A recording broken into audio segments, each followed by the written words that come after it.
ನಿಮ್ಮ MLA ಅವರು ಯಾರು? ಅವ್ರ ಹೆಸರು ನಮಗೆ ಗೊತ್ತಿದ್ರೆ ಆತನ ಹೆಸರು ಹೇಳಕ್ಕೆ ನಾಚಿಕೆ. ಪ್ರದೀಪ್ ಅಂತ, ಅವನ ಮಕ ನೋಡಕ್ಕೂ ಅಸಹಾಯ ನಮಗೆ.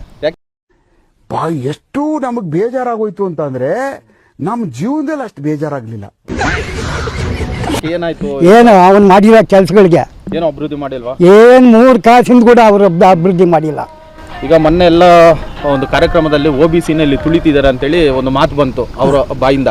ಎಲ್ಲ ಸುಳ್ಳಾತ್ ಹೇಳು, ರೋಮನು ಸುಳ್ಳಾತ್ನು. ಒಂದು ನಿಜಕ್ಕೆ ಬರೋದು ಯಾವುದು ಇಲ್ಲ, ಕೆಲ್ಸಕ್ಕೆ ಬರೋದೊಂದು ಇಲ್ಲ.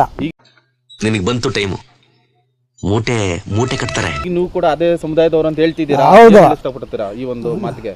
ಇವನು ಅನಾಲಾಯಕ ಅಂತ ಹೇಳ್ತೀನಿ ನಾವು. ಈ MLA ಪದವಿಗೆ ಅನಾಲಾಯಕ ಇವನು. ಏನು 3 ಕಾಸಿಂದ ಏನು ಗಾನಿ ಮಾಡಿಲ್ಲ ಇದ್ನು, ಏನು ಮಾಡಿಲ್ಲ. ಸುಮ್ಕೆ ಬೂಟಾಟಿಗೆ ಭಾಷಣ ಮಾಡೋದು, ಈ ತಲೆ ಮಾತು ಭಾಷಣ ಮಾಡೋದು, ಇಷ್ಟು ಬಿಟ್ರೆ ಇದನ್ನೇನು ಅನಾಲಾಯಕ ಇದ್ನ. ಎಲ್ಲ ಆಯ್ತು, ನಾನು ಬೈಸ್ಕೊಳ್ದಿರೋ ವರ್ಡಿಲ್ಲ, ಬೈದಿರೋ ದಿವಸ ಇಲ್ಲ, ಬೈದಿರೋ ಕ್ಷಣ ಇಲ್ಲ, ಬೈದಿರೋ ಗಂಟೆ ಇಲ್ಲ. ಅವನು MLA ಅಂತ ಧ್ಯಾನ ಮಗ ಮಾಡ್ದ ಅವನ್ನ. ಅಂದ್ರೆ ಬರೀ ಭಾಷಣಕ್ಕೆ ಮಾತ್ರ ಸೀಮಿತ, ಏನು ಕೆಲಸ ಮಾಡ್ತಾ ಇಲ್ಲ ಅಂತನಾ? ಏನಕ್ಕೂ ಆಯ್ತು, ತಿಳ್ಕೊಂತೀನಿ ಅಂತ ಯಾಕೆ ಇಲ್ಲ ಅವನಿಗೆ. ಮಾಡ್ತೀನಿ ಅಂದಿದ್ದು ಮಾತು ಅಷ್ಟೇನೆ, ಇವತ್ತಿವರೆಗೂ ಏನೂ ಮಾಡಲಿಲ್ಲ. ಅರ್ಥ ಆಯ್ತು ಅನ್ಸುತ್ತೆ. ಈ ಕಡೆ ಮಕ ಕೂಡ ದರ್ಶನ ಮಾಡಿಲ್ಲ. ಹೇಳೋ ಭಾಷಣ ಹೇಳ್ತಾನೆ ಅವನು. ನನ್ನಂತನಾಗಲಿ ಅಷ್ಟು ಕೋಪ ನನಗೆ.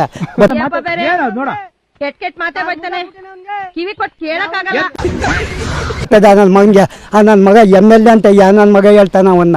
ಸುಧಾಕರ್ ಮಾಡ್ತಿದ್ದೆ ಹೊತ್ತು ಒಂದು ಉಳು ಕಡ್ಡಿ ಕೂಡ ಮಾಡ್ಸಿಲ್ಲ. ಸುಮ್ಕೆ ಭಾಷಣ ಮಾಡಿದ ಅದಿ ಬಂದ ದುಡ್ಡುಗಳು ಜೋಬುಗಳಿಗೆ ಮಡಿಕೊಂತವ್ರೆ ಹೊತ್ತು ಯಾವುದು ಉದ್ಧಾರ ಮಾಡಿಸಿಲ್ಲ ಅವನು. ಪ್ರದೀಪ್ ಏನು ದುಡ್ಡು ದೋಚಿದ ಜೋಬುಗಳು ಇಕ್ಕೊಂತವ್ರೆ ಅಷ್ಟೇ ಹೊತ್ತು. ಈ ರೋಡು ಸರಿ ಮಾಡಲಿಲ್ಲ, ಈ ಕೆರೆನೂ ಸರಿ ಮಾಡಲಿಲ್ಲ. ಸತ್ಯ ಹೇಳ್ರಿ, ಸುಳ್ಳು ಹೇಳಕ್ ಹೋಗ್ಬೇಡಿ. ಸರಿ, ಈ ಎಷ್ಟು ಕೊಡ್ತೀರಾ 10 ಮಾರ್ಕ್ಸ್ಗೆ ಅವ್ರ ಅಭಿವೃದ್ಧಿ? ಒಂದು ಮಾರ್ಕ್ಸ್ ಕೂಡ ಬರಲ್ಲ. ಇಷ್ಟು ಹೇಳಕ್ ಇಷ್ಟಪಡ್ತೀನಿ. ಓಕೆ ಫ್ರೆಂಡ್, ಬಾಯ್.